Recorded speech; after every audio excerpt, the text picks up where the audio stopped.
పాఠ్యాంశం, పటాలు మరియు వాటి యొక్క అధ్యయనము, వాటి తయారీ. జనరల్గా పటాలు అనేవి జనరల్గా మానచిత్రాలు అనే పేరుతో కూడా పిలుస్తుంటారు. ఈ పటాల యొక్క అధ్యయనము, వాటిని ఎలా తయారు చేస్తారనేది ఈరోజు మనకు సిలబస్లో ఉంచినటువంటి మొదటి చాప్టర్. ఈ చాప్టర్ నుంచి ఖచ్చితంగా మనకు ఒక క్వశ్చన్ వచ్చే అవకాశం ఉంటుంది. స్కూల్ అసిస్టెంట్లో కానీ మరియు ఎస్జిటిలో కూడా మనకు ఎక్కువగా ఈ చాప్టర్ నుంచి, ఈ పాఠ్యాంశం నుంచి మనం క్వశ్చన్ని ఎక్స్పెక్ట్ చేసే అవకాశం ఉంది. అంటే ఎక్స్పెక్ట్ చేయొచ్చు 100%. ఎందుకంటే ఈ సిలబస్ అనేది పాత సిలబస్లో కాకుండా కొత్త సిలబస్లో అత్యంత లోతుగా విశ్లేషణాత్మకంగా ఈ చాప్టర్లకు సంబంధించి మనకు విశ్లేషణ ఉంది. కాబట్టి మనకు ఎక్కువ అవకాశం ఉన్న అతి ప్రధానమైన పాఠ్యాంశం. ఈ మ్యాప్లకు సంబంధించి మనకు ఈ మానచిత్రాలు ఎందుకు అవసరం, ఎలా తయారు చేయాలి, ఎలాంటి ప్రాంతాల్లో వీటి యొక్క ఉపయోగాలు ఉంటాయి అనే విషయాలను తీసుకుంటే, మనకు జనరల్గా పటాలను తయారు చేసినప్పుడు ప్రపంచ పటాలని మరియు వివిధ దేశాల పటాలు, అదేవిధంగా రాష్ట్రాలు, జిల్లాలు, వివిధ పట్టణాలు, ప్రధానమైనటువంటి పట్టణాలు, వివిధ గ్రామాలకు సంబంధించినటువంటి వివిధ ప్రాంతాలను మనం పటాలలో గుర్తించడానికి సంబంధించి ఎన్నో రకాల సాంకేతిక అంశాలను ఉపయోగించడం జరుగుతుంది. వాటి యొక్క తయారీ విషయంలో కూడా చాలా వరకు జాగ్రత్తలు తీసుకొని మనకు అతి ప్రాచీన కాలంలో, అంటే పురాతన కాలంలో నుంచి కూడా ఈ మానచిత్రాలకు సంబంధించిన, పటాలకు సంబంధించిన అనేక విషయాలను మనకు పూర్వకాలంలో కూడా అనేక మంది శాస్త్రవేత్తలు పటాలను గీసి వాటి యొక్క విశ్లేషణను కూడా తెలియచేశారు. ఏదైనా ఒక ప్రదేశం తీసుకున్నప్పుడు ఆ ప్రదేశం సంబంధించిన ఏదైనా ఒక పటాన్ని తయారు చేయాలంటే ఆ ప్రదేశం ఏ ప్రాంతంలో ఉంది, పర్వతం పైన ఉందా, లేదా ఎడారిలో ఉందా, అది ఉష్ణ ప్రదేశంలో ఉందా, శీతల ప్రదేశంలో ఉందా, లేదా వర్ష ప్రాంతంలో ఉందా, అక్కడ ఎలాంటి చెట్లు పెరుగుతాయి, మరి ఆ ప్రదేశంలో ఏ జాతి ప్రజలు నివసిస్తున్నారు, వారు మాట్లాడే భాష, వారు ఎలాంటి వృత్తులను వాళ్ళు అనుసరిస్తున్నారు, మరియు వాటి యొక్క నివాసాలు ఎలా ఉంటాయనే విషయాన్ని పూర్తిగా మనకు ఈ పటాల ద్వారా మనం తెలుసుకోవడానికి అవకాశం ఉంటుంది. ఒకే పటంలో అన్ని రకాల విషయాలను, అంటే ఇప్పుడు జనాభా విషయం అనుకోండి, అది ఎడారిలో ఉందా, అది ఎలాంటి శీతోష్ణ స్థితిలో ఉంది, మరియు అక్కడ జనాభా, అన్ని విషయాలని ఒకే మ్యాప్లో, ఒకే పటంలో మనం గుర్తించలేం. అందుకు ఒక్కొక్క విషయానికి లేదా ఒక్కొక్క అంశానికి వివిధ పటాలను మనం గీయాల్సి ఉంటుంది. అంటే వివిధ అంశాలకు సంబంధించి వివిధ పటాలను గీసి వాటి యొక్క అధ్యయనం, వాటి యొక్క అంశాలు, అవి మనకు ఎలా ఉపయోగపడతాయి అనే విషయాల్ని మనం అధ్యయనం చేయాల్సి ఉంటుంది. జనరల్గా వివిధ రకాలైన చిత్రాలను అధ్యయనం చేయాలనుకున్నప్పుడు మనకు ఈ పటాలు అనేవి ఎన్నో రకాలని ఇప్పుడే చెప్పడం జరిగింది. భౌతిక పటాలు అనేవి ఉంటాయి. అంటే భౌతిక పటాలంటే భూ ఉపరితలం పైన ఉన్నటువంటి వివిధ భూస్వరూపాలు, వాటికి సంబంధించిన శీతోష్ణ స్థితి, మరియు వాటి యొక్క రవాణా వ్యవస్థ, నేలలు, మనకు అటు తర్వాత తీసుకుంటే పారిశ్రామికంగా, వ్యవసాయకంగా, అటు తర్వాత తీసుకుంటే మనకు భౌతిక నిమ్నోన్నతాలు అంటే అంశాలు భౌతిక పటాల కిందకి రావడం జరుగుతుంది. రాజకీయ పటాలు అంటే జనరల్గా ప్రపంచ దేశాలు, అన్ని దేశాలు ఒక పటంలోకి తీసుకుంటే వివిధ దేశాల మధ్య మనకు సరిహద్దులు, వివిధ దేశాలే కాకుండా వివిధ దేశంలోన వివిధ రాష్ట్రాల మధ్య మనకు వివిధ రాష్ట్రాల మధ్య సరిహద్దులు, మరియు రాష్ట్రాల్లోని జిల్లాల మధ్య సరిహద్దులు, జిల్లాల నుంచి మరియు మండలాలు, అటు తర్వాత గ్రామాల మధ్య సరిహద్దులను రాజకీయ పటాల కిందకి రావడం జరుగుతుంది. ఈ చారిత్రక పటాల్లో మనకు జనరల్గా పూర్వకాలం నుంచి ఏ రాజులు మనకు ఎలా వారు ఏ ప్రాంతాలని పరిపాలించారు, వాటి యొక్క ఆ ప్రాంతాల యొక్క మన విశ్లేషణాత్మకంగా పటాలు ఆ ప్రాంతాలు ఏ దిక్కులో ఉన్నాయి, మరియు వారు రాజ్యం సరిహద్దులు, వారి యొక్క యుద్ధ తంత్రాలు ఎలా వారు మనకు తెలియజేశారనే విషయాలకు సంబంధించిన చారిత్రక పటాలు. ఇక పటము భూ ఉపరితలం పైన వివిధ ప్రదేశాల గురించి చెప్పేది రేఖాచిత్రం అంటారు. అంటే ఒక విధంగా పటాలను రేఖాచిత్రాల ద్వారా గుర్తించడం అనేది జరుగుతుంది. భూ ఉపరితలం పైన మనకు సముద్ర మట్టం నుంచి భూ ఉపరితలం పైన మనకు ఎన్నో రకాల 7 ఖండాలు మరియు 5 మహాసముద్రాలు ఉన్నాయి. ఈ భూ ఉపరితలం పైన అంటే మన ఖండ ఉపరితలం పైన మనకు దాదాపుగా 198 దేశాల ఉపరితల ప్రాంతంలో మనకు 198 దేశాలున్నాయి. వాటి దేశాల ఉపరితల ప్రాంతాలు, పట్టణాలు, గ్రామాలకు సంబంధించి వివిధ ప్రదేశాల గురించి తెలియజేసే మన పటమే రేఖాచిత్రంగా కూడా మనం చెప్పడం జరుగుతుంది. మనకు జనరల్గా కార్టోగ్రఫీ అనగా పటాలను అధ్యయనం చేసే శాస్త్రం. పటాలను అధ్యయనం చేసే శాస్త్రం అంటే పటాలను గూర్చిన తయారీ అని కూడా చెప్పవచ్చు. అంటే పటాలను ఎలా తయారు చేయాలి, వాటి యొక్క స్కేలు, చిత్తుపటము, వాటి యొక్క వివిధ అంశాలను ఏ అంశాలని ఆధారంగా చేసుకొని పటాలను తయారు చేసేది అనేది మనకు కార్టోగ్రఫీ పూర్తిగా తెలియజేస్తుంది. అతి ప్రధానంగా తీసుకుంటే మనకు ప్రధాన దిశలు అంటే మనకు డైరెక్షన్స్. ఈ డైరెక్షన్లో మనం జనరల్గా మనకు దిశలు అనేవి 4 దిశలు ఉంటాయి. అందులో మనకు పైన ఉన్నది నార్త్ అంటే ఉత్తరం, కింద ఉన్నది సౌత్, మనకు దక్షిణ దిశకు ఎడమ వైపు ఉన్నది వెస్ట్, మనకు దక్షిణ దిశకు తూర్పు దిశలో ఉన్నది ఈస్ట్. అంటే ఒక్కొక్క దిశని ఆధారం చేసుకొని వాటి యొక్క దిశలు ఎడమ వైపు ఉన్నాయా మరియు కుడివైపు ఉన్నాయా అనే విషయాన్ని మనం తెలుసుకోవడానికి వీలవుతుంది. అంటే మనకి ఇవి ప్రధాన దిశలుగా మనం చూడడం జరుగుతుంది. ఆ తర్వాత మిగతా మనకు ఉపదిశలు అంటారు, నిర్దేశిత దిశలు. మనకు తీసుకుంటే మనకు ఉత్తరానికి మరియు నార్త్ ఈస్ట్ అంటే ఉత్తరం తూర్పు ప్రాంతానికి మధ్యలో ఉన్న ఈ దిశను ఈశాన్య దిశ అనే పేరుతోని జనరల్గా పిలుస్తూ ఉంటారు. మరియు అదేవిధంగా ఉత్తరము మరియు పశ్చిమ దిశకు మధ్యలో ఉన్నటువంటి ఈ దిశను ఏమంటారంటే మనకు వాయువ్య దిశ అనే పేరుతో పిలుస్తుంటారు. అదేవిధంగా పశ్చిమం మరియు దక్షిణానికి మధ్యలో ఉన్న ఈ దిశని మనకు నైరుతి దిశగాను, అదేవిధంగా దక్షిణం మరియు తూర్పుకు మధ్యలో ఉన్న ఈ దిశని ఆగ్నేయ దిశగా జనరల్గా చూపడం జరుగుతుంది. ఈ దిశలు అనేవి అత్యంత ప్రధానమైనటువంటి అంశం. ఎందుకనే విషయం తీసుకుంటే మనకు దిశలని ఆధారంగా చేసుకొని పటాలను గీయడం అనేది ముఖ్యంగా జరుగుతూ ఉంటుంది. అంటే ఏదైనా ఒక దేశం కానీ, ఒక రాష్ట్రం కానీ, ఏదైనా ఒక ప్రాంతం కానీ, మనకు సముద్రాలు కానీ, ఇవి మనకి ఏ దిశలో విస్తరించి ఉన్నాయనే విషయాన్ని మనకి ప్రధాన దిశల్ని మరియు ఈ ఉప దిశలను ఆధారంగా చేసుకొని మనం నిర్ణయించవచ్చు. అంటే పటాలను దిశలను ఆధారంగా చేసుకొని ప్రధానంగా గీయడం అనేది జరుగుతుంది. అంటే మనకు జనరల్గా భూగోళం ఉంది. భూగోళానికి మధ్యలో భూ అక్షం ఉంది. అక్షానికి తూర్పు దిశలో ఉన్నటువంటి భాగాన్ని తూర్పు అర్ధగోళం అంటారు. ఈ భూ అక్షానికి మనకు పశ్చిమ ఉన్నదాన్ని పశ్చిమ అర్ధగోళం అంటారు. అంటే పశ్చిమ దిశ ఈ రెండింటిని మనకు బేస్ దేని ఆధారంగా దీన్ని డివైడ్ చేస్తున్నారంటే మనకి భూ అక్షం అనే విషయాన్ని మనం ఒక నిర్ణీత అంశంగా తీసుకోవడం జరుగుతుంది. అంటే ప్రతి దిశకు ఒక పాయింట్, కేంద్ర ప్రాంతం అనేది ఒకటి ఉంటుంది. సపోజ్ మనం ఈ కేంద్ర ప్రాంతానికి సెంటర్ మధ్యలో ఉన్నాం అనుకోండి.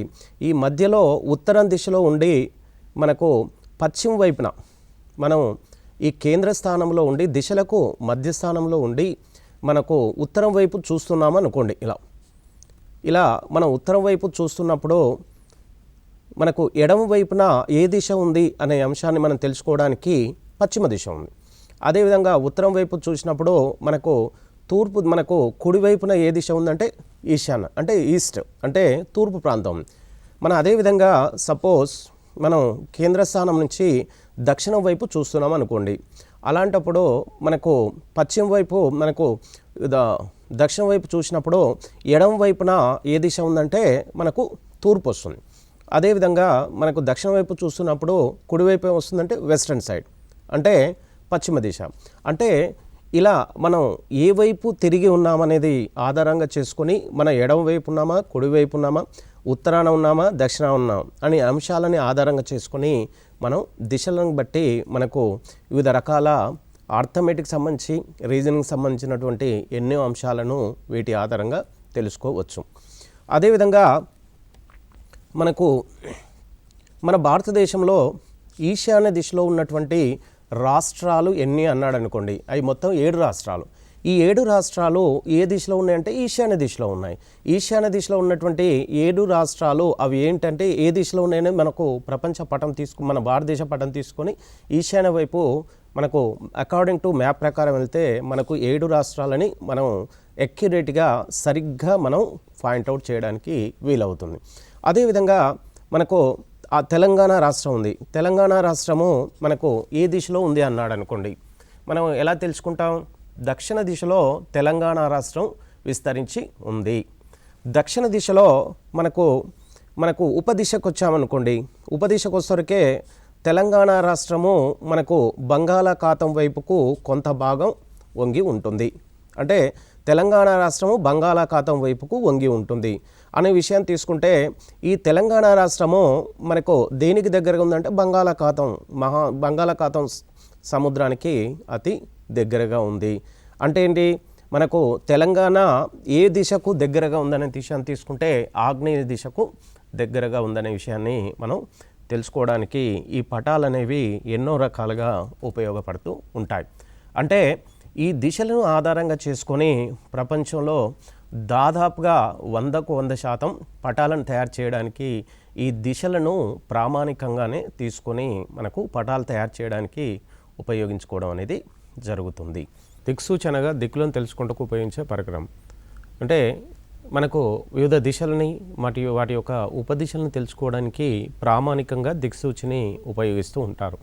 అంటే ప్రత్యేకంగా ఏదైనా ఒక ప్రాంతంలో మనకు దిశలు ఏ దిశలో ఉన్నామని తెలుసుకోవడానికి మనకు ఆ దిక్సూచిని ఉపయోగించి మనం దిశను తెలుసుకోవడానికి ప్రధానంగా ఈ పరికరాన్ని ఉపయోగిస్తారు. అదేవిధంగా రాజకీయ పటాలు అనగా వివిధ దేశాల రాజకీయ విభాగాలు, అంటే వివిధ దేశాల మధ్య ఉన్న సరిహద్దు ప్రాంతాలు, వారి యొక్క దేశాల మధ్య ఉన్నటువంటి పర్వతాలు కానీ, కొండలు కానీ, నదులు కానీ, సరస్సులు కానీ మనకు సరిహద్దులుగా ఉన్న విషయాన్ని రాజకీయ పటాలు కొంత మనకు తెలియజేస్తుంటాయి. ఇక రాష్ట్రాల సరిహద్దులు, జిల్లాల ముఖ్య పట్టణాలకు సంబంధించిన సమాచారాన్ని కూడా ఈ రాజకీయ పటాల్లో మనకు ప్రస్ఫుటంగా కనబడుతూ ఉంటాయి. భూపరితలంపై గల భౌతిక, రాజకీయ మొదలగు లక్షణాలను భౌగోళిక అంశాల ఆధారంగా ఒక నిర్ణీత కొలత ప్రకారంగా తెలియజేసేది పటం. అంటే భూపరితలంపై మనకు ఫిజికల్ జాగ్రఫీ అంటే భౌతికంగా, అంటే భూపరితలం పైన సముద్రం మట్టం నుంచి ఉపరితలంపై ఉన్నటువంటి వివిధ ఎత్తైన ప్రాంతాల గురించి తెలుసుకోవడానికి రాజకీయ మొదలగు లక్షణాలు. రాజకీయం అంటే మనకు వివిధ దేశాల మధ్య ఉన్నటువంటి సరిహద్దులకు మరి దేశాల మధ్య సంబంధాలను కూడా కొంత ఈ లక్షణాలను ఉపయోగించి తెలుసుకుంటారు, ఈ పటాలను బట్టి తెలుసుకుంటారు. భౌగోళిక అంశాల ఆధారంగా ఒక నిర్ణీత కొలత ప్రకారంగా తెలుసుకోవడానికి ఉపయోగిస్తూ ఉంటారు. భౌగోళిక అంశాల ఆధారంగా ఒక కొలత ప్రామాణికంగా ఒక స్కేల్ ప్రకారంగా మనకు ఈ భౌగోళిక, రాజకీయ వంటి లక్షణాలను తెలుసుకోవడం జరుగుతుంది. భౌతిక పటంలో వివిధ భూస్వరూపాల గురించి తెలియజేస్తుంటాయి. మనకు జనరల్గా భౌతిక పటాలు అంటే సముద్ర మట్టం నుంచి భూ ఉపరితలం పైన ఉన్నటువంటి ఎత్తైన ఆకారాలను భూస్వరూపాలని పేరుతోనే పిలుస్తుంటారు. ఈ భూస్వరూపాలు జనరల్గా పర్వతములు, కొండలు, గుట్టలు, పీఠభూములు, మైదానములు, వాటి తర్వాత నదులు. అంటే ఇవి ఎంత ఎత్తులో ఉన్నాయి, ఈ పర్వత వాలు మరియు పర్వతాల యొక్క ఎత్తులు, కొండలు, గుట్టల యొక్క ఎత్తులు, వాటి ఏ ప్రాంతంలో ఉన్నాయి, మరియు పీఠభూములు అనగా జనరల్గా భూమి అంతర్భాగము ఎక్కువగా శిలావరణంతో అంతర్గతంగా ఆవరించబడి ఉంటుంది. పీఠభూములు మనకు జనరల్గా 300 మీటర్ల ఎత్తు వరకు ఉండి ఉపరితల ప్రాంతము సమతలంగా ఉంటుంది.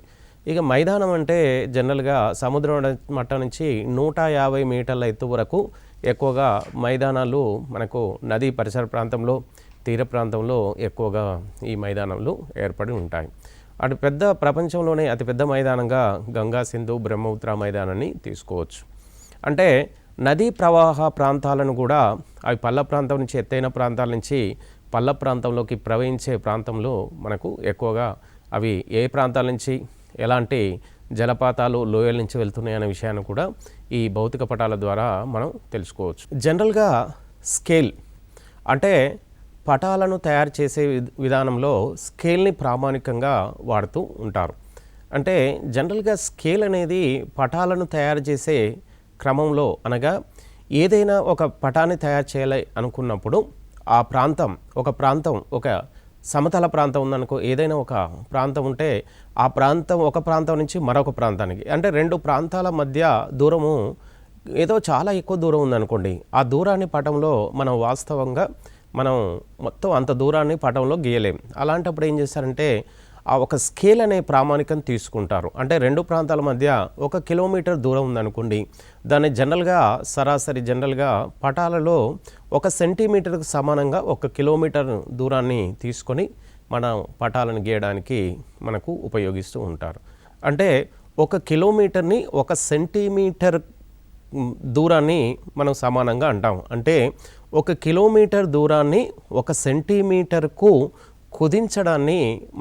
కుదించి మనకు స్కేల్ అనే పదాన్ని ఎక్కువగా వాడుతూ ఉంటారు. ఈ స్కేల్ అనేది సపోజ్ ఏదైనా ఒక ప్రపంచ పటాన్ని తయారు చేయాలనుకున్నాం అనుకోండి, ప్రపంచ పటాన్ని 1 సెంటీమీటర్ నుంచి 1 కిలోమీటర్ దూరం ఉన్నాయి, రెండు దేశాల మధ్య మనకు కొన్ని కిలోమీటర్ల దూరం ఉంటుంది.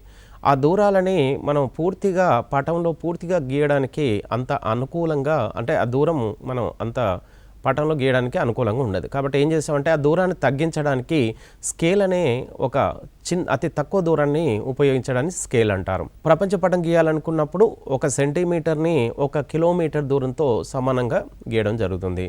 అదేవిధంగా దేశం ఉన్నాయనుకోండి, దేశాల మధ్య దూరం ప్రపంచంలో ఒక దేశాన్ని గీయాలనుకున్నప్పుడు 1 సెంటీమీటర్కు 500 మీటర్లుగా దాన్ని తీసుకోవడం జరుగుతుంది. అంటే 1 కిలోమీటరు = 1000 మీటర్లుగా దాన్ని తీసుకుంటారు. మరి అలాంటప్పుడు 1 సెంటీమీటర్ ఒక దేశంలో మన ఉపరితల రెండు ప్రాంతాల మధ్య దూరాన్ని తీసుకోవాలనుకున్నప్పుడు మనకు జనరల్గా 1 సెంటీమీటర్కు 500 మీటర్లు, అదే రాష్ట్రాల్లో తీసుకున్నప్పుడు మనకు 50-100 మీటర్లు, మనకు ఇలా దూరాలను 1 సెంటీమీటర్కు దూరాలను తగ్గించుకుంటూ మనకు ఈ ప్రపంచ పటం, దేశ పటం, అదేవిధంగా రాష్ట్రాలు, జిల్లాలు మరియు మండలాలు, వివిధ గ్రామాలకు సంబంధించిన పటాలను మనం గీయడం జరుగుతుంది. అంటే స్కేల్ అనేది ఒక ప్రామాణికం అంతే, కానీ ఆ ప్రామాణికను ఉపయోగించి ప్రపంచ పటాలు కానీ అన్ని దేశాలకు సంబంధించిన విషయాలను కానీ గీయడం జరుగుతుంది. ఇప్పుడు నెక్స్ట్ విషయం తీసుకుంటే చిత్తుపటం అంటే రఫ్ వర్క్ అంటారు. చిత్తుపటం రఫ్ మ్యాప్, ఖచ్చితమైన కొలతలు దూరం లేకుండా ఊహించి చిత్రించిన రేఖా చిత్రం. అంటే ఏదైనా ఒక ప్రాంతాన్ని, దాని విస్తీర్ణాన్ని, మనకు ఎత్తుని అవన్నీ మనం గీయాలనుకున్నప్పుడు మొదటగా మనకు ఆ దూరాన్ని ప్రామాణికం తీసుకోకుండా కొంత మనకు రఫ్ వర్క్ని చేసుకొని, ఆ రఫ్ వర్క్ని ఆధారంగా చేసుకొని మనకు ఆ చిట్టుపటాన్ని ఆధారంగా చేసుకొని మనం పటాన్ని గీయడం జరుగుతూ ఉంటుంది. జనరల్గా సాంకేతిక చిహ్నాలు అయితే ఈ మానచిత్రంలో వాడే విధంగా గుర్తులు ఇవి ప్రపంచ ప్రామాణికమైనవి. జనరల్గా ఈ సాంకేతిక చిహ్నాలు అనేవి ప్రపంచ ప్రామాణికమైనవిగా మనం సూచించవచ్చు. ఎందుకంటే వీటిని మనం పూర్వకాలం నుంచి ఎంతోమంది పటాలను గీసేటువంటి శాస్త్రజ్ఞులు, మన గ్రీకులు కానీ, అరబులు కానీ, చైనీస్ కానీ, మన భారత శాస్త్రవేత్తలు కానీ ఈ సాంకేతిక చిహ్నాలను ఉపయోగిస్తూ మనకు వివిధ ప్రాంతాలు, మన సాంకేతిక చిహ్నాల ద్వారా ఒక ప్రాంతాన్ని కానీ, సముద్ర తీర ప్రాంతంలో కానీ, మన ఎత్తైన ప్రాంతాలని, మనకు రవాణా మార్గాలను ఇలాంటి సాంకేతిక చిహ్నాలతో సూచించడం అనేది జరిగింది. అంటే సాంకేతిక చిహ్నాలు అనేవి ప్రపంచంలోనే అందరూ వీటిని సహజంగా ఉపయోగించడానికి అనుకూలంగా ఉంటాయి. సాపేక్ష దిశ అంటే దిక్కు అనే దాన్ని ఒక స్థానం నుంచి సాపేక్షంగా చెప్పడం.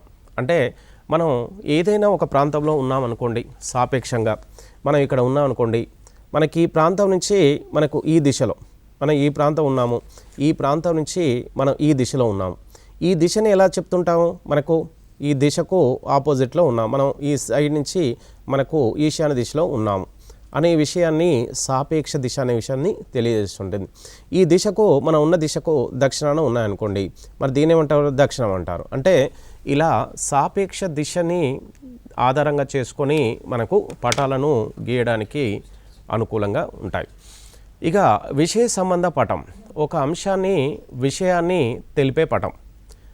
అంటే విషయ సంబంధం ఒక అంశాన్ని, ఏదైనా ఒక ఎత్తైన మన భౌతిక స్వరూపాలు ఉన్నాయి, పర్వతాలు, కొండలు, గుట్టలకు సంబంధించి, సముద్రంలో మనకు ఎన్నో దీవులు ఉన్నాయి, వాటికి సంబంధించిన విషయాన్ని తెలియజేస్తూ ఉంటాయి. సపోజు మనకు ఏదైనా ఒక ప్రాంతం ఉంది, ఆ ప్రాంతంలో అడవుల విస్తరణ ఎలా ఉంది, మరియు అదేవిధంగా ఆ మరొక విషయ సంబంధం తీసుకుంటే జనాభా విస్తరణ, అదేవిధంగా జనాభా విస్తరణ, పరిశ్రమల విస్తరణ. అంటే ఏదైనా ఒక ప్రాంతంలో తీసుకుంటే పంజాబ్ రాష్ట్రంలో మనకు జనరల్గా ఉన్ని పరిశ్రమల ఉన్నాయి ఎక్కువగా. ఉన్ని పరిశ్రమలు ఉన్నటువంటి ప్రాంతాలను కలుపుతూ గీయబడ్డ దాన్ని మనకు జనరల్గా బెల్ట్ అంటారు. అంటే మనకు జనరల్గా బెల్ట్ అనే పేరుతోని జనరల్ పిలుస్తారు. అంటే ఒకే వరుసలో మనకు జనరల్గా ఆ ప్రాంతంలో ఏదైతే పరిశ్రమలు ఉంటాయో దాన్ని ఒక బెల్ట్ లాగా తీసుకుంటారు. అంటే పరిశ్రమల విస్తరణ, ఏదైనా ఒక ప్రాంతంలో ఎక్కువగా పరిశ్రమలు, ఒకే రకమైన పరిశ్రమలు ఉన్నాయనుకోండి, జనరల్గా ఆ రకమైనటువంటి పరిశ్రమల విస్తరణ అనే పేరుతోని చెప్తూ ఉంటారు. అదేవిధంగా కంటూరు రేఖల లక్షణాలు. కంటూరు రేఖలు అనగా మనకు ఒకే రకమైన ఎత్తైన ప్రాంతాలను కలుపుతూ గీయబడిన రేఖలు. ఈ కంటూరు రేఖలు యొక్క లక్షణాల విషయాలు తీసుకుంటే, ఈ రేఖలు ఒకదానికొకటి ఖండించుకోవు. They are not intersect any two. అంటే ఇవి ఖండించుకోవన్నమాట. జనరల్గా భూపరితలంలో ఒకే ఎత్తైన ప్రాంతాలను కలుపుతూ గీయబడ్డ ఈ కంటూరు రేఖలు ఎక్కడ కూడా ఖండించుకోవు. అంటే జనరల్గా సమతలంగా ఉంటాయని చెప్పుకోవడం అనేది జరుగుతుంది. ఇక రెండో లక్షణం తీసుకుంటే, భూస్వరూపాన్ని బట్టి వంకర టింకరగా ఉండొచ్చు. అంటే ఒకే ఎత్తైన భూస్వరూపాన్ని కలుపుతూ గీయబడ్డ సమాంతర రేఖలు అన్నారు. అంటే భూస్వరూపాన్ని అక్కడక్కడ కొంత వంకర టింకరగా ఉండొచ్చు ఎత్తుపల్లాలతో. కాబట్టి అక్కడిక్కడ వంకర ఉండేందుకు అవకాశం ఉన్నప్పటికీ వాటిని సమాంతర రేఖలుగానే తీసుకోవచ్చు. రెండు రేఖల మధ్య దూరము ఆ ప్రాంత భూస్వరూపంపై ఆధారపడి ఉంటుంది. సపోజ్ ఈ కంటూరు రేఖల మధ్య దూరము దేని మీద ఆధారపడి ఉంటుందంటే, ఆ ప్రాంతంలో ఉన్న భూస్వరూపంపై ఆధారపడి ఉంటుంది. భూస్వరూపం అనగా మనకు కొంత ఎత్తు పల్లాలకు అనుకూలంగా ఉన్నటువంటి ప్రాంతం. ఇక భూమి వాలు ఎక్కువగా ఉండే రేఖలు దగ్గరగా ఉంటాయి. అంటే భూమి వాలు ఎక్కువగా, అంటే జనరల్గా ఈ రెండు రేఖల మధ్య వాలు ఎక్కువగా ఉందనుకోండి, ఎక్కువగా ఉన్నప్పుడు ఏమవుతాయి, ఆ రెండు రేఖలు మనకు దగ్గరగా ఉన్నట్టుగా కనిపిస్తూ ఉంటుంది, సహజంగానే ఉంటుంది. భూమి వాలు తక్కువగా ఉండే రేఖలు దూరంగా ఉంటాయి. భూమి వాలు తక్కువగా ఉందనుకోండి, మనకు జనరల్గా అవి దూరంగా కనబడుతూ ఉంటాయి. ఈ కంటూర్ రేఖలు జనరల్గా ఎలా ఉపయోగిస్తారనే విషయం తీసుకుంటే, the main uses of the contour lines. అయితే ఈ కంటూరు రేఖల ద్వారా భూ ఉపరితల స్వభావాన్ని తెలుసుకోవచ్చు. జనరల్గా ఉపరితలము ఎలా ఉంది అనే విషయాన్ని తెలుసుకోవడానికి ఎక్కువగా ఉపయోగిస్తారు. సపోజు మనకు జనరల్గా భూమి పల్లపరుపుగా ఉందనే విషయాన్ని మొట్టమొదటిసారిగా మనకు శాస్త్రవేత్తలు తెలియజేశారు. తర్వాత మనకు గోళాకారం ఉందనే విషయాన్ని తెలుసుకోవడానికి ఈ కంటూరు రేఖల ద్వారా కొంత మనం తెలుసుకోగలిగాం. ఇక అటు తర్వాత తీసుకుంటే పర్వతాలు, లోయలు వంటి పర్వతాలు, లోయలు మొదలైనవి ఎక్కడ ఉన్నాయో తెలుసుకోవచ్చు. అంటే జనరల్గా భూ ఉపరితలంలో ఒక ప్రాంతానికి మనకు దర్శించుకోవడానికి వెళ్ళామనుకోండి, ఒక ప్రాంతాన్ని చూడేందుకు ఒక ఎక్స్కర్షన్ పర్పస్లో వెళ్ళాం. అయితే ఆ ప్రాంతం మనం వెళ్ళినప్పుడు ఆ ప్రాంతంలో ఉన్నటువంటి మనకు ఆ దేవాలయాలు కానీ, కొండలు కానీ, లోయలు కానీ, మనకు గుట్టలు కానీ, నదీ పర్వత ప్రాంతాల్లో మన పల్ల ప్రాంతంలో మనకు జలపాతాలు కానీ, నదులు కానీ, వాగులు, వంకలు ఇవన్నీ ఎన్నో ఉంటాయి భూ ఉపరితలం పైన. వీటిని మనం తెలుసుకోవడానికి ఈ కంటూరు రేఖలు అనేవి సహజంగా ఉపయోగపడుతూ ఉంటాయి. రోడ్లు వేసేటప్పుడు, ఆనకట్టలు కట్టేటప్పుడు జనరల్గా మనకి కంటూరు రేఖలను ఉపయోగిస్తారు. ఇప్పుడు జనరల్గా రోడ్ వేస్తూ ఉంటారు. రోడ్ వేసేటప్పుడు ఏంది, ఎత్తు పల్లాలో ప్రాంతంలో పల్ల ప్రాంతం ఉండొచ్చు, మరొక ప్రాంతంలో లోయలు ఉండొచ్చు. అంటే ఎత్తు పల్లాలను మనం జనరల్గా తెలుసుకొని ఆ ప్రాంతంలో రోడ్డు వేయడానికి మనకి రేకులను ఉపయోగిస్తారు. ఆనకట్టలు కట్టేటప్పుడు ఏదైనా ఒక ప్రాంతంలో కొండ పర్వత ప్రాంతంలో మధ్య ఏదైనా ఒక ఆనకట్ట కట్టాల్సినప్పుడు ఆ పర్వత ఎత్తుని మనకు ఆ ప్రాంతాల ఉన్నటువంటి పల్ల ప్రాంతం ఎత్తుని మరియు లోయ మన వాలుని ఆ ప్రాంతంలో మనకు ఈ కంటూరు రేకులను ఉపయోగించి ఆనకట్టలను కట్టడానికి ఉపయోగించుకోవచ్చు. ఎత్తు పొలాలు ఉన్న చోట్ల రోడ్లు వేయుటకు ఉపయోగిస్తారు. జనరల్గా రాజకీయ పటాలు ఉంటాయి. పటాలు ఎన్నో రకాలు ఉంటాయి. అందులో రాజకీయ పటాలు ఇప్పుడే చెప్పాం, వివిధ దేశాల మధ్య, రాష్ట్రాల మధ్య మరియు జిల్లాల మధ్య మనకు సరిహద్దులకు సంబంధించి ఉష్ణోగ్రత చూపు పటాలు. ఈ పటాల ద్వారా మనకు జనరల్గా భూమధ్య రేఖ నుంచి ధృవాల వైపుకు వెళ్ళే కొద్దీ మనకు ఉష్ణోగ్రతలో ఎన్నో మార్పులు వస్తుంటాయి. ఈ ఉష్ణోగ్రతని సరిగ్గా మనము పటాలలో చూపడానికి మనకు కంటూరు రేఖలను ఉపయోగించి ఈ ఉష్ణోగ్రతను ఏ ప్రాంతాల్లో ఎలా ఉంటాయి, శీతోష్ణత, వర్షపాత ప్రాంతాలు మరియు మనకు ఆర్ద్రత, వివిధ ప్రాంతాల్లో మనకు అరణ్యాల యొక్క సహజంగా వృక్షజాలం ఎలా ఉంటుందనేది మనం ఈ పటాల ద్వారా ఉష్ణోగ్రతని తెలుసుకోవడానికి, సహజ వృక్షజాలను చూపడానికి పటాలని చూపే పటాలని తయారు చేయొచ్చు.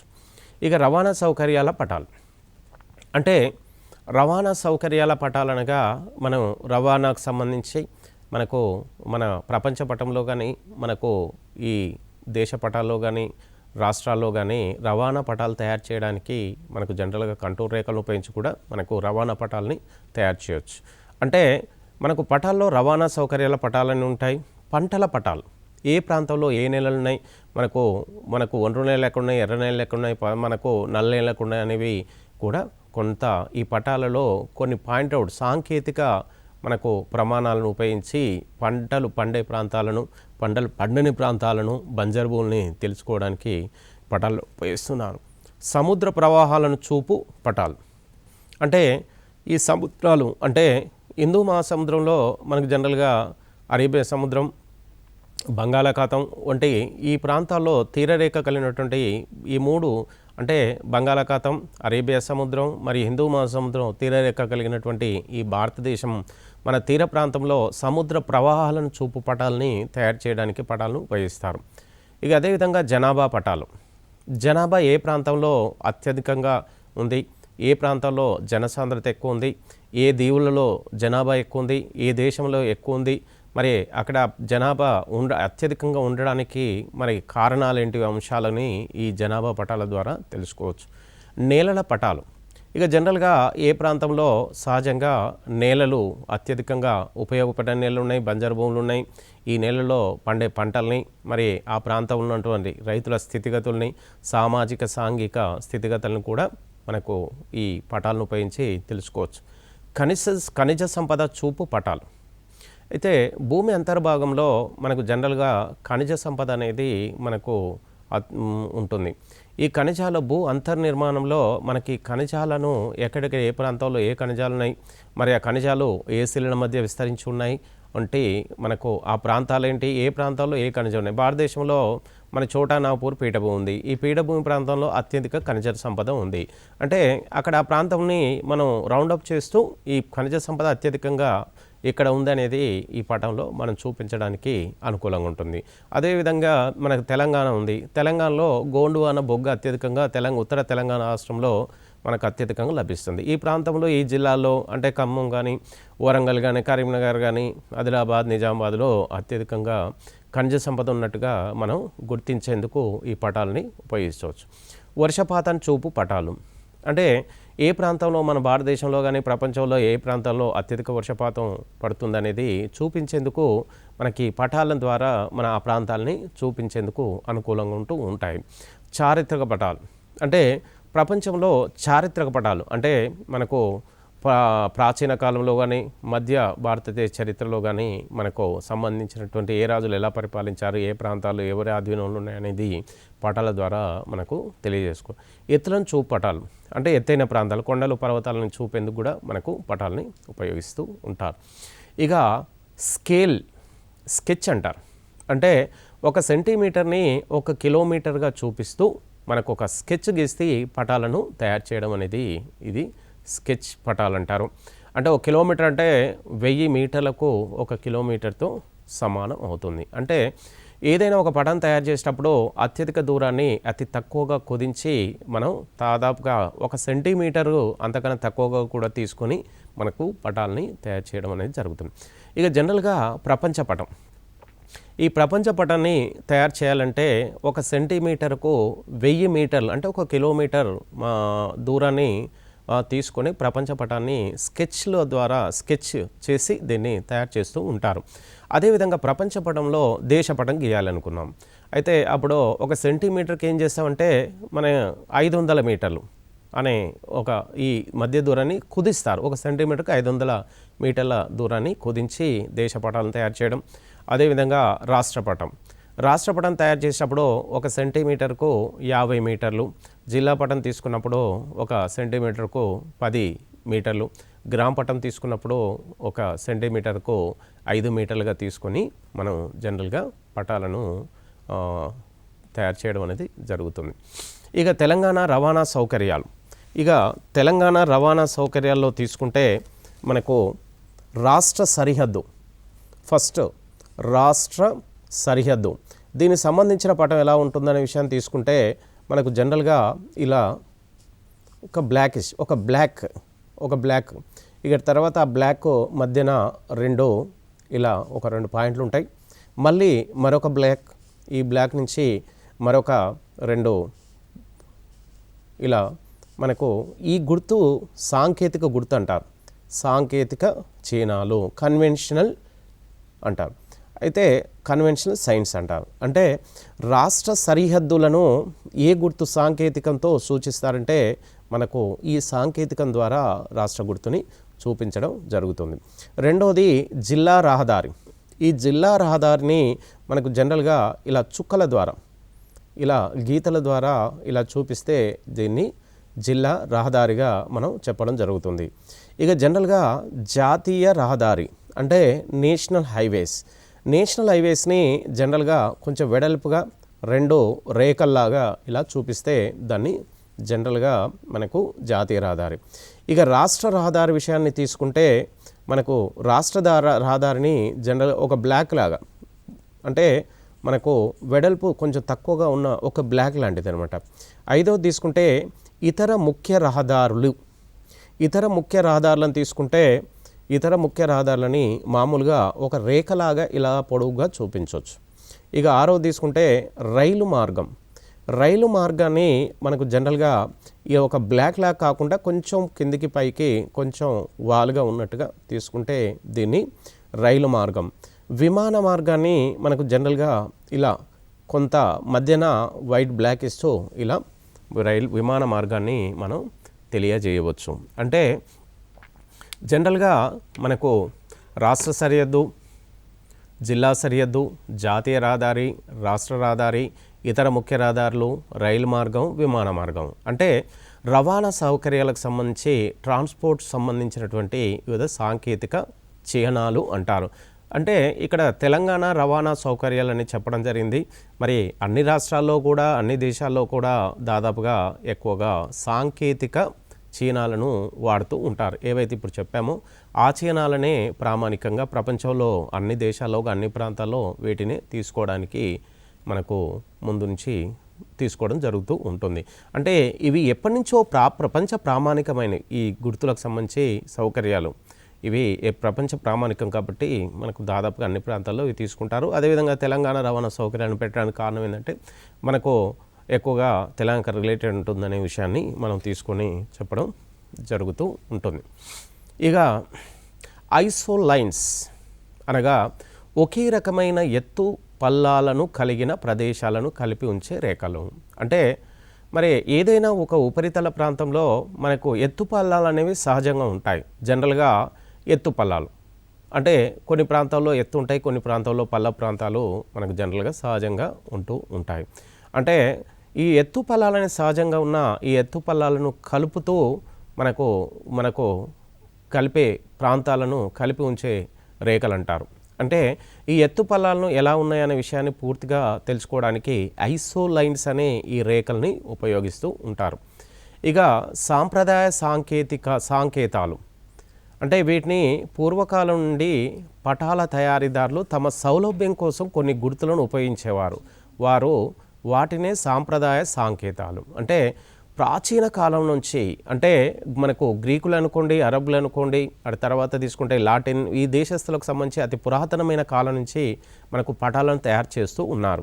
ఇలా పటాలను తయారు చేసే క్రమంలో వారు కొన్ని ప్రాంతాలని ఎక్యురేట్గా పాయింట్అవుట్ చేయడానికి కొన్ని గుర్తులను సూచించారు. ఇప్పుడు మనం ఇంతకుముందు తెలంగాణ రాష్ట్ర సాంకేతాలు అని చెప్పాం.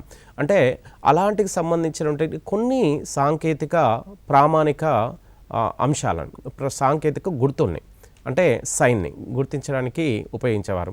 అవి ప్రపంచ ప్రామాణికమైనటువంటి సాంకేతాలు. ఇక జనరల్గా మనకు ఈ పటాలను ఎక్కువగా మరికొన్ని విషయాల్లో కూడా ఉపయోగిస్తూ ఉంటారు.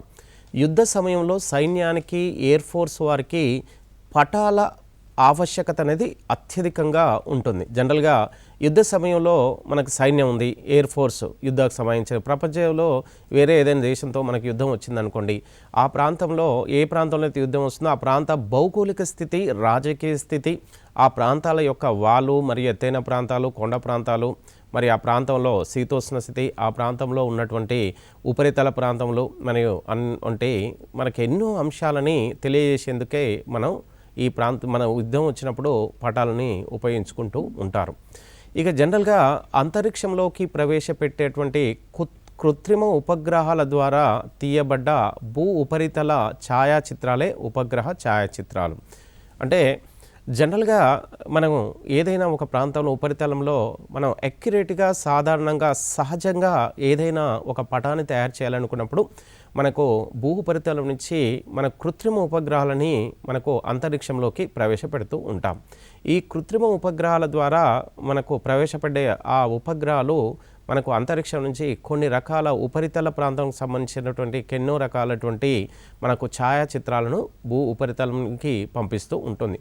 ఆ ఛాయాచిత్రాల ద్వారా మనకు భూ ఉపరితలం ఎలా ఉంది, ఆ ప్రాంతంలో మనకు ఏదైనా ఒక ప్రాంతం యొక్క పూర్తి నమూనా కావాలనుకున్నప్పుడు మనకి ఈ ఉపగ్రహాల ద్వారా ఛాయాచిత్రాలే మనకు అత్యంత అక్యురేట్గా, అంటే ప్రామాణికంగా తీసుకొని వాటిని తీయవచ్చు. అంటే ఈ ఛాయాచిత్రాల ద్వారా జనరల్గా ఎలాంటి ఉపయోగాల విషయాలు తీసుకుంటే ప్రధానంగా పటాలను తయారు చేస్తున్నారు. అంటే పూర్వకాలంలో ఊహించేవారు, అంటే అక్యురేట్ అని కాదు, ఊహించేవారు. అటు తర్వాత శాటిలైట్ కాలం వచ్చిన తర్వాత మనకు ఉపగ్రహాలను పంపించిన తర్వాత భూ ఉపరితలాన్ని అక్యురేట్గా, ఎలాంటి తప్పులు పొరపాట్లు లేకుండా మనకు పటాలను అక్యురేట్గా మనకు తయారు చేసుకోవడానికి మనకి శాటిలైట్లు అనేవి చాలా ఉపయోగపడుతున్నాయి. ఇవి పంపిన ఛాయాచిత్రాల ద్వారా మనం ప్రపంచ పటాలు, దేశాల పటాలు, రాష్ట్రాల పటాలు, సముద్ర ఉపరితల ప్రాంతాలు, మనకు ఉత్తర దక్షిణ ధృవాలు, భూమధ్య రేఖ సంబంధించినటువంటి ప్రాంతాలు ఎలా ఉన్నాయి, అక్కడ ఉష్ణోగ్రతలు, అన్ని అంశాలని మనకు ఉపగ్రహాల ద్వారా మనకు తెలుసుకొని పటాలను తయారు చేయడం అనేది సహజంగా జరుగుతుంది.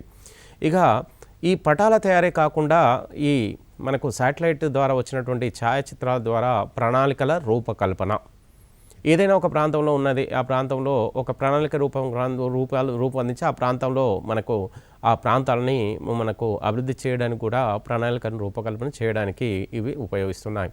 అయితే వాతావరణ పరిశోధన, అంటే శాటిలైట్ ద్వారా మనకి ఏవైతే ఛాయాచిత్రాలు వచ్చాయో వాటి ద్వారా మనకు ఇంకా అంతరిక్ష పరిశోధనని ఇంకా వేగవంతం చేయడానికి మనకు ఉపయోగపడుతున్నాయి.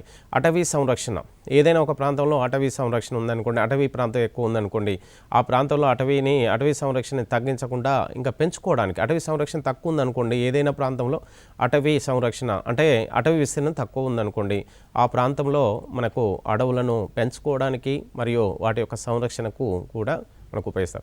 యుద్ధతంత్రం వంటి వాటిలో కూడా మనకు జనరల్గా శాటిలైట్ ఛాయాచిత్రాలని ఉపయోగించవచ్చు. ఓకే, ఇక జనరల్గా సాంకేతిక చిహ్నాలు ఏదైనా ఒక దానికి గుర్తుగా ఉపయోగిస్తూ ఉంటారు.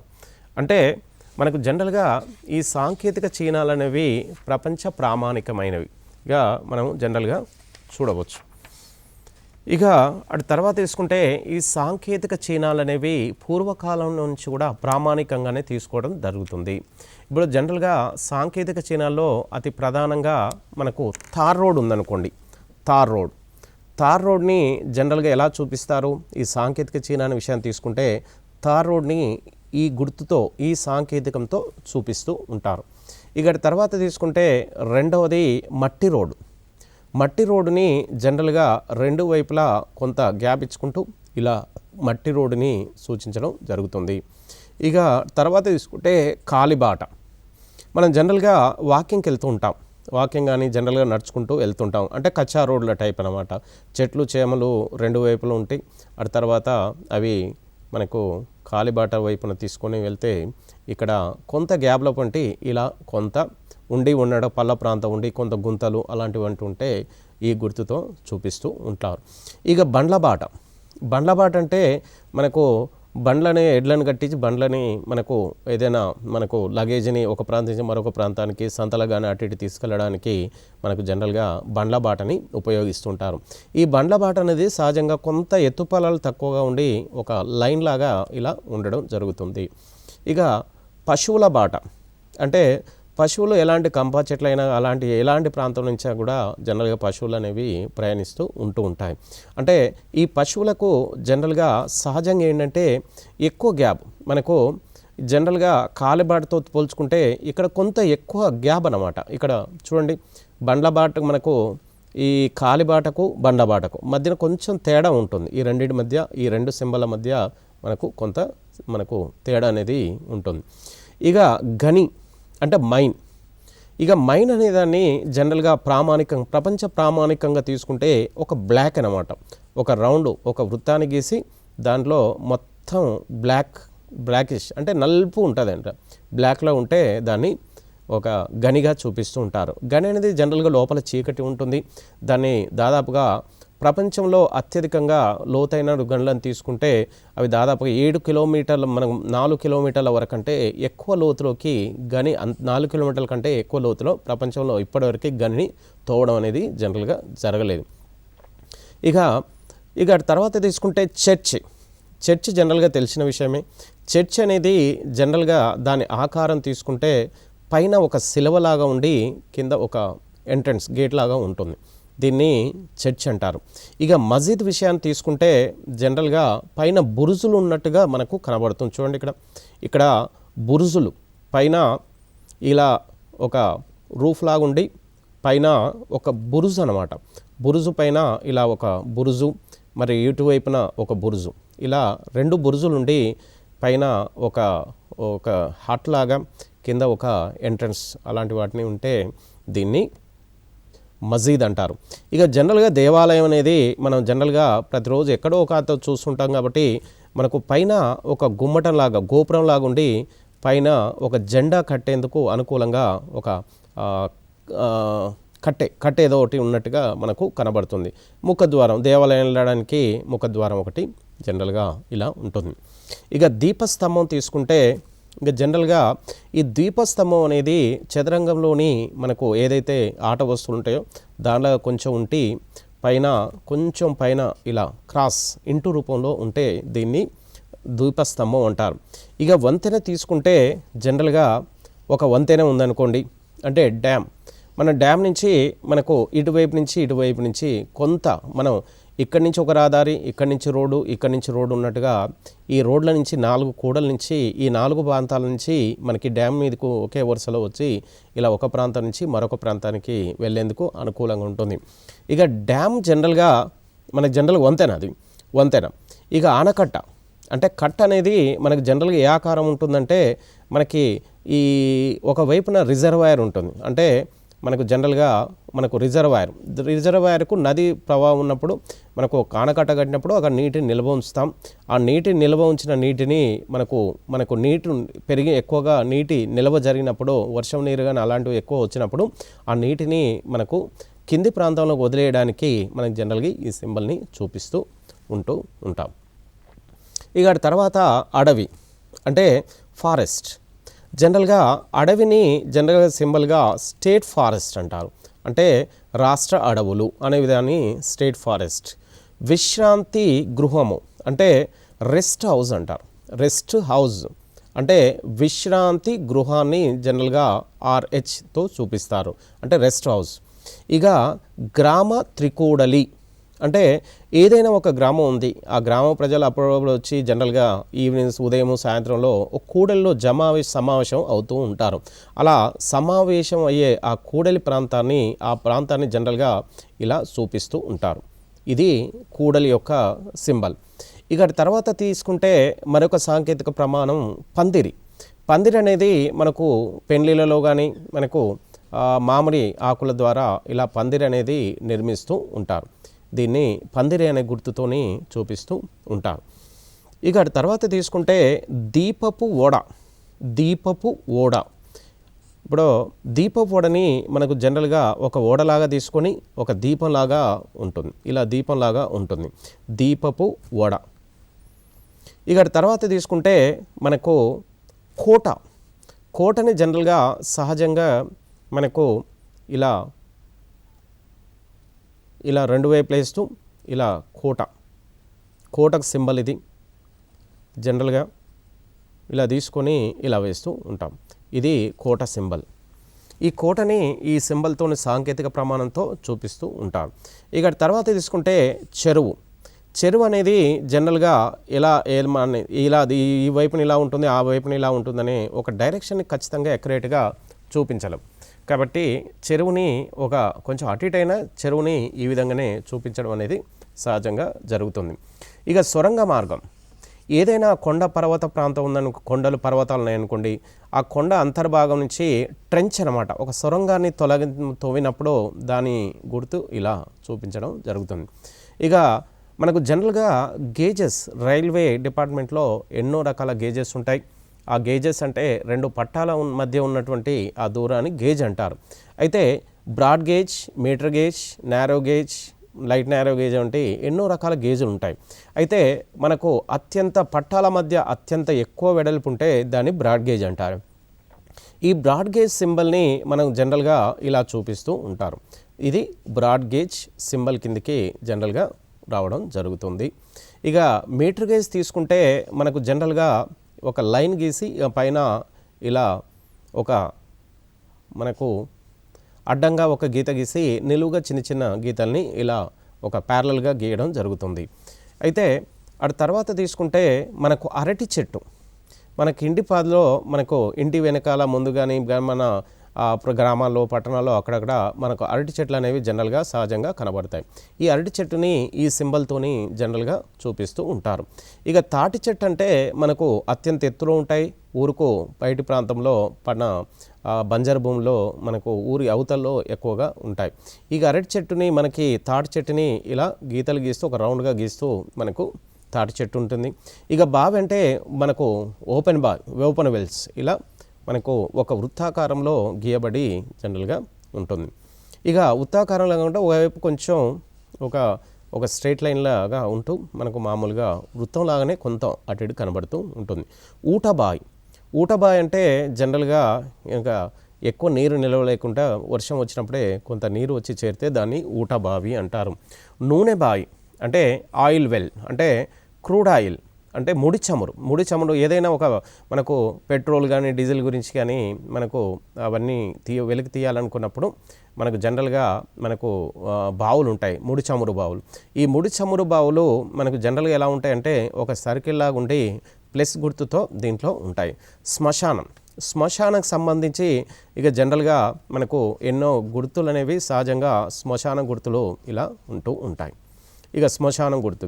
ఇక తర్వాత తీసుకుంటే గ్రామం. ఏదైనా ఒక విలేజ్ పట్టణం గ్రామం తీసుకుంటే మనకు జనరల్గా ఈ గ్రామంలో మనకు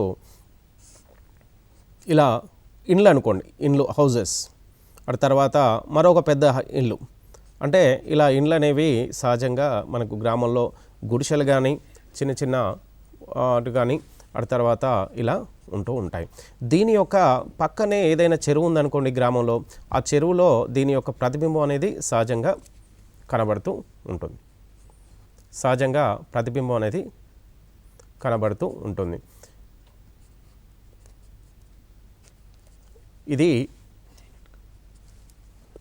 ఇది జనరల్గా ఇవి ఒకవైపు గ్రామంలో ఉన్నటువంటి వివిధ రకాల గృహ సమూహాలు ఉంటాయి. మరి ఇంకో వైపులో మనకు నదులు అనేవి, చెరువులు అనేవి గ్రామంలో సహజంగా కనబడతాయి. ఆ గ్రామంలో ఉన్నటువంటి దాని ప్రతిబింబాన్ని చెరువులో ఇలా మనకు కనబడుతూ ఉంటుంది. ఇక నిమ్నోన్నత రేఖలు అంటే నిమ్నోన్నత అంటే కొంత అంతర్భాగంలోకి ఉన్నట్టుగా కొంత ఈ రేఖల్ని ఇలా మనకు వంకర్లు తిరిగినట్టుగా కనబడుతుంది. కాలువ అనేది జనరల్గా ఒక నది ఇలా ప్రవహిస్తుంది. ప్రవహించేటప్పుడు మనకు జనరల్గా ఆ కాలువ అంటే ఆ నదికి ఎడమ వైపు కానీ కుడివైపు కానీ ఇలా కాలువలు అనేవి జనరల్గా సహజంగా తీయడం జరుగుతుంది. ఇప్పుడు నాగసార్ ఎడమ కాలువ, కుడి కాలువ, శ్రీశైలం అనుకుంది ఎడమ కాలువ, కుడి కాలువ. ఇక నది యొక్క ఆకారం తీసుకుంటే మనకు నది ఎన్నో రకాల ఎత్తైన ప్రాంతాల నుంచి పల్ల ప్రాంతాల నుంచి మనకు లోయల నుంచి ఎన్నో లోయలకు ఉంచి అలా ప్రవహిస్తూ ఏదో ఒక నది సముద్రంలో కలుస్తూ ఉంటుంది. అంటే మనకు నది అనేది చక్కగా స్ట్రేట్ లైన్గా వెళ్ళాలే అవకాశం లేదు. ఎందుకంటే ఉపరితల ప్రాంతం ఎత్తు పొలాలు ఉండడం వల్ల నది అనేది వంకర్లు టింకర్లు తిరుగుతూ మనకు జనరల్గా సహజంగా ప్రవహిస్తూ ఉంటుంది. ఇక వాగులు అంటారు. వివిధ గ్రామాల్లో మన చుట్టుపక్కల ప్రాంతంలో చిన్న వాగులు అంటే స్ట్రీమ్స్, చిన్న జల ప్రవాహాలు అనేవి సహజంగా వెళ్తూ ఉంటాయి. ఇలా వాగులని అక్కడి నుంచి మన వ్యవసాయ క్షేత్రాల నుంచి నీరు అనేది చిన్న ఈ వంకల ప్రాంతంలోకి ప్రవేశించి అది అతిపెద్ద ఒక నదిగా ఏర్పడడానికి వాగుల గుర్తు ఇది. శిఖరం అనేది ఇంకా జనరల్గా శిఖరం అంటే మనకు జనరల్గా పర్వత ప్రాంతాలపైన మనకు జనరల్గా ఇలా ఉంటే దాన్ని శిఖరము అనే పేరుతోని జనరల్గా పిలుస్తూ ఉంటారు. ఇక తర్వాత తీసుకుంటే PTO అంటారు. అంటే పోస్ట్ అండ్ టెలిగ్రాఫ్ ఆఫీస్ అనే పేరుతోని దీన్ని పూర్తి పేరు. ఇక PS అంటే పోలీస్ స్టేషన్. ఇక తర్వాత తీసుకుంటే RS అంటే రైల్వే స్టేషన్ని RS తీసుకుంటారు. PO అంటే పోస్ట్ ఆఫీస్. RS అంటే రైల్వే స్టేషన్, PS అంటే మన పోలీస్ స్టేషన్, PTO అంటే పోస్ట్ అండ్ టెలిగ్రాఫ్ ఆఫీస్ వంటి ఇలాంటి సాంకేతిక చిహ్నాల ద్వారా మనకు జనరల్గా మనం ఈ సాంకేతిక చిహ్నాలను ఉపయోగిస్తూ వివిధ ప్రాంతాల్లో ఉన్నటువంటి మనకు నదులే కావచ్చు, మన గ్రామాలే కావచ్చు, బావులే కావచ్చు, మైనింగ్ కావచ్చు, ఇక బండ్లు కానీ పశువుల బాట ఇలాంటివన్నీ మనకు ఈ అంశాలని ఈ చిహ్నాల ద్వారా మనం జనరల్గా తెలుసుకోవడానికి అవకాశం ఉంటుంది. ఇక తర్వాత తీసుకుంటే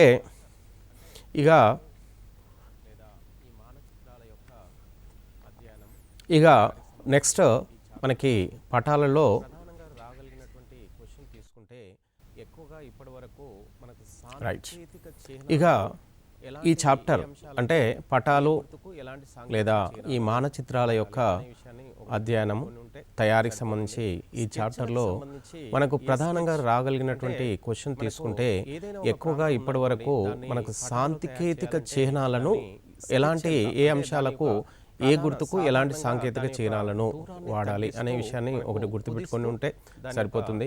స్కెచ్లకు సంబంధించి ఏ స్కెచ్ అంటే మనకు ఏదైనా ఒక ప్రాంతం ఉందనుకోండి, దాన్ని పటాల్లో తయారు చేయాలంటే దాన్ని స్కెచ్ ఎంత అంటే దాని యొక్క సాధారణంగా దాని యొక్క దూరాన్ని తగ్గిస్తూ మనకు కుదిస్తూ దాని యొక్క ఆ ప్రాంతాన్ని ఒక పటంలో మనకు ఒక వ్యక్తి పటంలో తయారు చేయడానికి దాన్ని అనుకూలంగా స్కెచ్ ఎలా గీసుకుంటారు, ఎంత ప్రామాణికం తీసుకుంటారు, ప్రపంచ పటాలు ఎలా తీసుకుంటారు, రాష్ట్ర పటాలు అంశం తీసుకోవాలి.